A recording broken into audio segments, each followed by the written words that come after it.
이제 치료 시기를 또 놓쳐서 오는 경우들도 있는데 아이들 뭐 150 초반 예상키가 나온다거나 남자들도 160 중반 아프다라는 말을 그래도 많이 해주기 때문에 반면 또 남자아이들은 증상을 호소할 것이 없어요. 치료가 아예 불가능한 건가요? 아니면은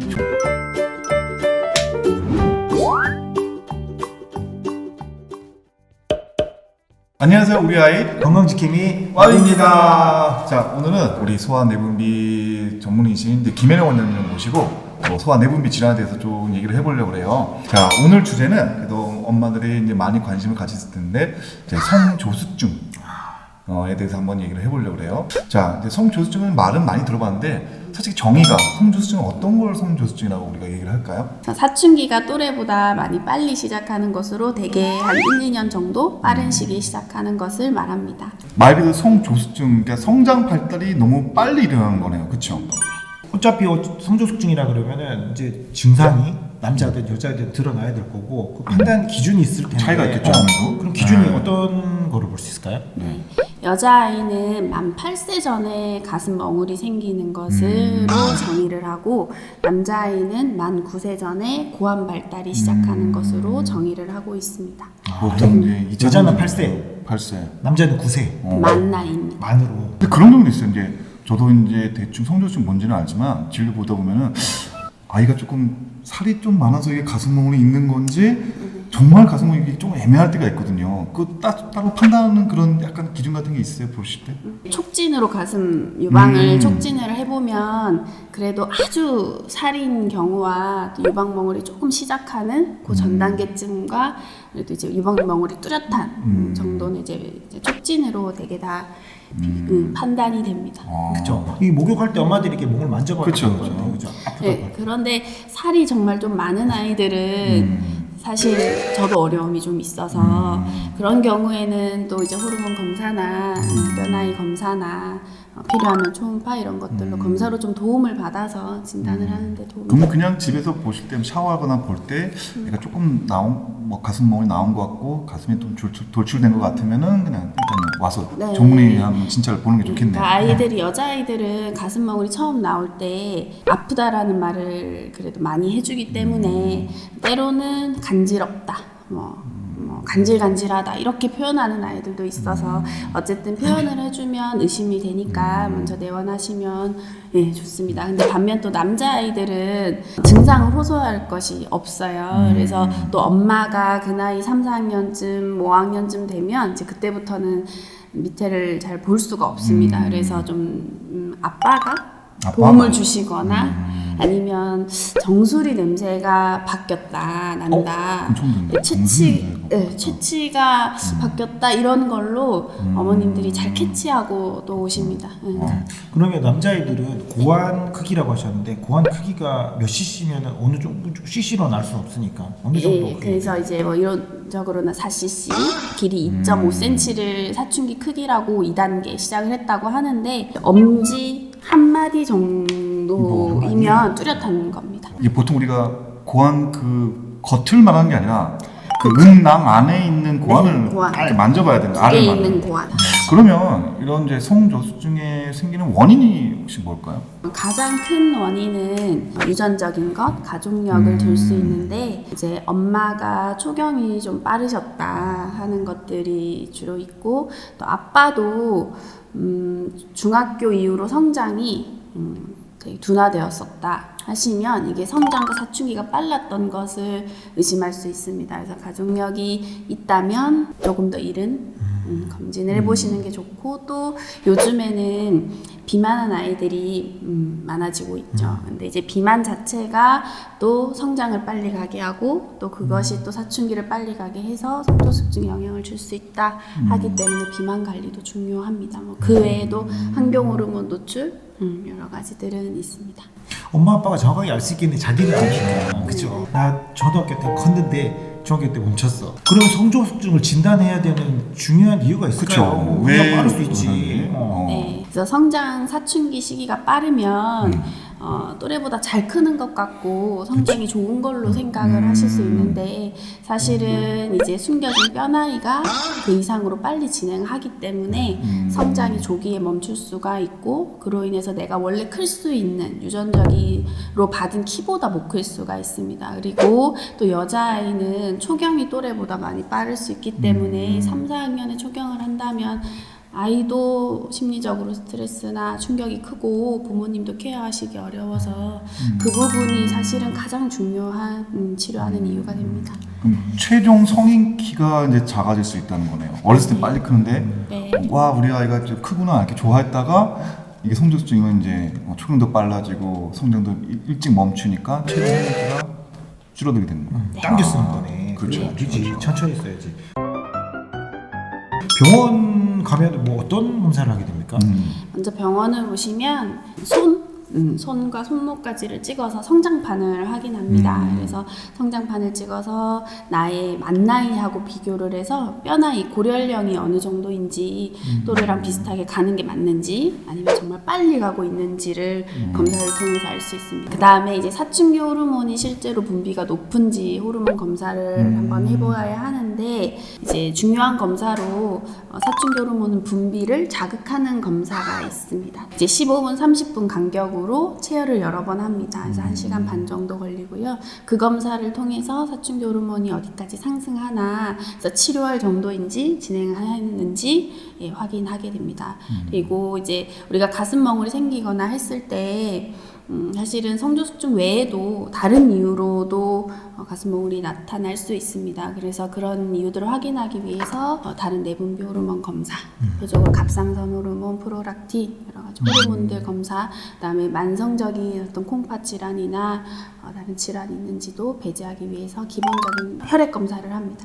진단이 됐다고 치면 네. 치료를 어떻게 해야 될까요? 네. 치료는 한 달에 한 번이나 이제 3개월마다 병원을 내원해서 피하 주사나 근육 주사를 맞게 됩니다. 그래서 이 주사를 맞으면서 성호르몬이 잘 억제되는지를 확인하기 위해서 유방이나 고안, 진찰도 해야 하고 키도 측정하고 주기적으로 혈액 검사나 뼈 나이 측정도 필요합니다. 대개 치료는 2, 3년 정도 주사를 맞게 되고 주사가 끝나고 나면 다시 급성장도 오고 또 사춘기 초경 이런 것들도 제자리를 찾게 됩니다. 비싸진 않아요? 주사 비용은 진단 시에 보험 적용이 되는 수치에 해당하고 그 적절한 나이에 시작을 하면 한 달 주사 비용이 보통 한 5만 원 전후입니다. 네. 그래도 그렇게 뭐 많이 부담될 정도는 아니네요. 나이가 중요하네요. 여자애는 8살, 남자애는 9살. 그렇죠. 주사를 한 달에 한 번씩 맞는데 아이들이 이렇게 힘들어하진 않나요? 주사 맞는 거에 대해 거부감을 막 느끼거나 막 그러진 않을까요? 대개는 다 잘 치료를 받고 있는데요. 당연히 처음에는 걱정하시고 아이들도 많이 무서워하는데 이제 우리가 예방접종을 어렸을 때 많이 했잖아요. 그래서 예방접종할 때 맞는 팔 주사 그 정도의 방법입니다. 솔직히 이제 주사 놔보셨으니까 네. 뭐 많이 아파하진 않아요. 잘 설명을 제가 잘 합니다. 뭐 잘 설명을 모시니까 해서, 그러겠지만. 설명을 해서 이제 네. 잠깐 따끔하고 그다음에 이제 주사가 좀 약이 들어가는 시간이 조금 이제 한 하나 둘 셋 3초 정도 걸린다. 네, 아이들이 생각보다 다 잘 따라옵니다. 그리고 치료가 만약에 늦어졌어. 네, 그러면은 네, 아주 중요해요. 문제가 생기는 거예요. 엄마도 놓칠 수 있잖아요. 그렇죠. 네. 모르고 지나갈 수도 있고.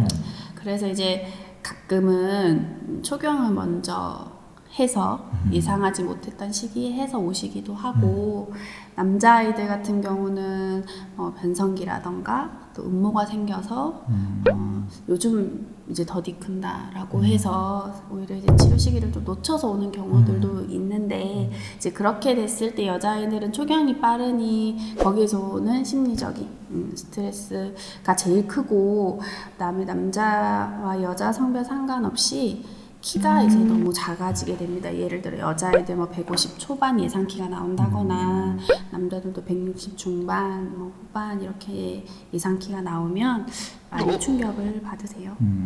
그런 경우도 있을 것 같아요. 만약에 이제 병원으로 한 아이가 만 10세, 뭐 11세 이제 온 경우도 있을 텐데 그러면 이제 치료가 아예 불가능한 건가요? 아니면은 효과가 좀 덜한 건가요? 어떻게 되나요? 여자아이들은 치료 나이가 만 9세 이전이고 남자아이는 만 10세 이전의 진단 시에 이제 치료를 되게 하는데 그 시기보다 조금 늦어서 오면 뭐 비급여로 치료 부담을 하시게는 되지만 그래도 치료 과정을 무난히 이어갈 수 있는 경우가 있습니다. 그러면 그때면 또 괜찮은데 좀 많이 치료를 우리가 종료를 해야 되는 시기에 오시기도 해요. 이제 그런 경우는 이제 치료라고 말하기는 어렵고 거기에서 오는 이제 손실키를 보상하기 위해서 성장 호르몬 주사를 맞는다던가 여자아이는 초경을 정말 3, 4학년 했으면 주사를 또 맞으면 사실 다시 호르몬은 억제되고 초경을 지연을 시킬 수는 있습니다. 네, 그래서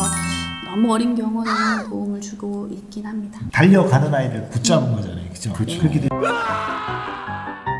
이제 여러 가지 혹시나 부작용들이 없을지 이제 엄마들 걱정 제일 많이 하실 것 같은데 이거는 어떤가요? 부모님들은 당연히 어떤 치료를 시작하면 부작용 걱정하실 수 있는데 이 주사는 정말 오래된 치료이고 설명드릴 만한 사실 부작용은 입증된 것은 없습니다. 우리가 걱정하시는 것들 중에 이제 가장 큰 게 성장까지 더디게 하는 게 아닐까라는 걸 가장 많이 물어보시는데요. 이 사춘기 억제 주사는 사춘기 호르몬만을 억제하는 것이지 성장 호르몬을 분비를 억제하는 건 아니니까요. 그래서 정상적인 성장을 하게 하고 그다음에 치료가 끝나고 나면 또 다시 성장을 하게 해서 사실은 키 성장을 길게 하는 것 그리고 뼈 나이를 최종적으로는 더 좋게 하는 치료이긴 합니다. 또 이제 애들이 성장기에 있다 보니까 엄마들이 뭐라도 더 좋은 거 먹이고 싶고 막 그렇단 말이에요. 그러면은 이런 음식은 이제 오히려 성조수증에 안 좋다. 이런 게 뭐가 있을까요, 혹시? 제가 진료실에서 네. 좀 강조하는 것은 석류라던가 뭐 초유가 들어간 것들은 여성 호르몬을 조금 함유하고 있다 해서 되게 중요한 시기들, 예민한 아이들, 뭐 2, 3학년 요럴 때는 잘 이제 조심하시라 하고요. 요즘엔 건강식품을 참 많이 먹으시고 성장 보조제나 이런 데 관심이 많으신데 조금 너무 과하다 싶은 것, 또 너무 장기간 복용은 조금 안 좋을 수 있다. 네, 주의하시는 게 좋지 않나. 저 성조수증의 이제 뭐 정의 그리고 뭐 진단 치료에 대해서만 얘기해봤는데, 자 그러면 이제 보통 이제 성조수증 치료가 이제 소화 내분비에 영향이 되니까 이제 호르몬 치료하다 보면은 엄마들이 걱정도 많고 궁금도 할 게 많을 거란 말이에요. 그럼 여기서 그럼 성조수증 치료의 오해와 진실 한번 얘기해볼까요? 엄마들이 제일 궁금하실 것 같아요, 그죠? 자 하나씩 해봅시다. 성조수증 치료를 하면 키가 안 큰다. X. 네, X. 사실은 이제 고려형 뼈 나이를 진행한 뼈 나이를 좀 더 좋게 만들어 주어서 예상 키가 치료 전보다 더 많이 커지게 됩니다. 보통은 한 3cm, 5cm 정도는 더 무난히 더 크게 되는 것 같아요. 자 성조 치료하면은 불임이 잘 온다? 아닙니다.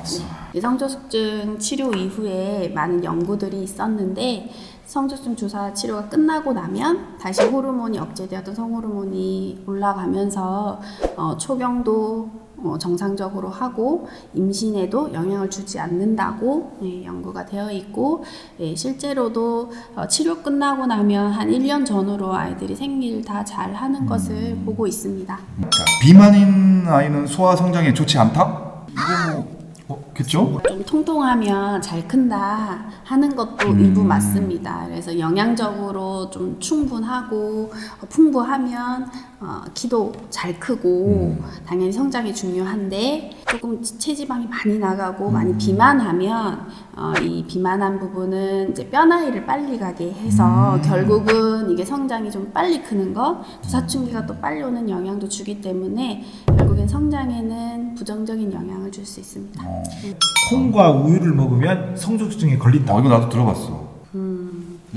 X. 근거 없구나. 우리가 단백질에 대한 이런 것들이 염려가 한때 많았습니다. 호르몬하고 관련해서 영향을 주지 않을까. 된장찌개라든지 우리가 콩 반찬 흔히 먹는 정도의 콩 그리고 하루에 한두 잔 우유 정도 섭취는 아이들 성장, 사춘기들 이런 영양 상태의 기본적인 영양 공급이기 때문에 호르몬에 영향을 준다고 보기는 어렵고 성조숙증 걱정은 안 하셔도 됩니다. 엄마들이 걱정도 많으시고 또 치료나 이런 거에서 걱정이 많으신데 마지막으로 우리 김혜령 원장님이 조금 해드릴 수 있는 안심의 말 뭐 이런 게 있을까요? 요즘은 성조숙증에 대한 관심이 많으시고 또 잘 알고들 진료를 보러 오시는데 또 막연한 걱정을 가지시는 분들도 참 많아요. 그래서 전문의와 좀 상담을 통해서 우리 아이 상태, 사춘기 또 성조숙증 여부를 정확히 진단하시는 게 그런 걱정도 덜 수 있을 것 같고, 그 다음에 치료가 필요하다면 또 치료의 부분도 잘 상의하셔서 치료를 진행하면 거기에서 올 수 있는 이점이 분명히 있으니까 그런 것들을 잘 하시면 좋겠습니다. 오늘은 이제 성조숙증에 대해서 한번 우리가 알아봤어요. 다음에는 좀 우리 2탄으로 또 다른 질환에 대해서 내분비 질환에 대해서 또 김혜령 원장님 모시고 얘기해 볼 테니까 여기까지 우리 아이 건강지킴이 와비였습니다. 자꾸 저한테 뒤로 가라고 얘기 좀 해요. 이렇게 얘기해 주시면 다시 뒤로 갈게요.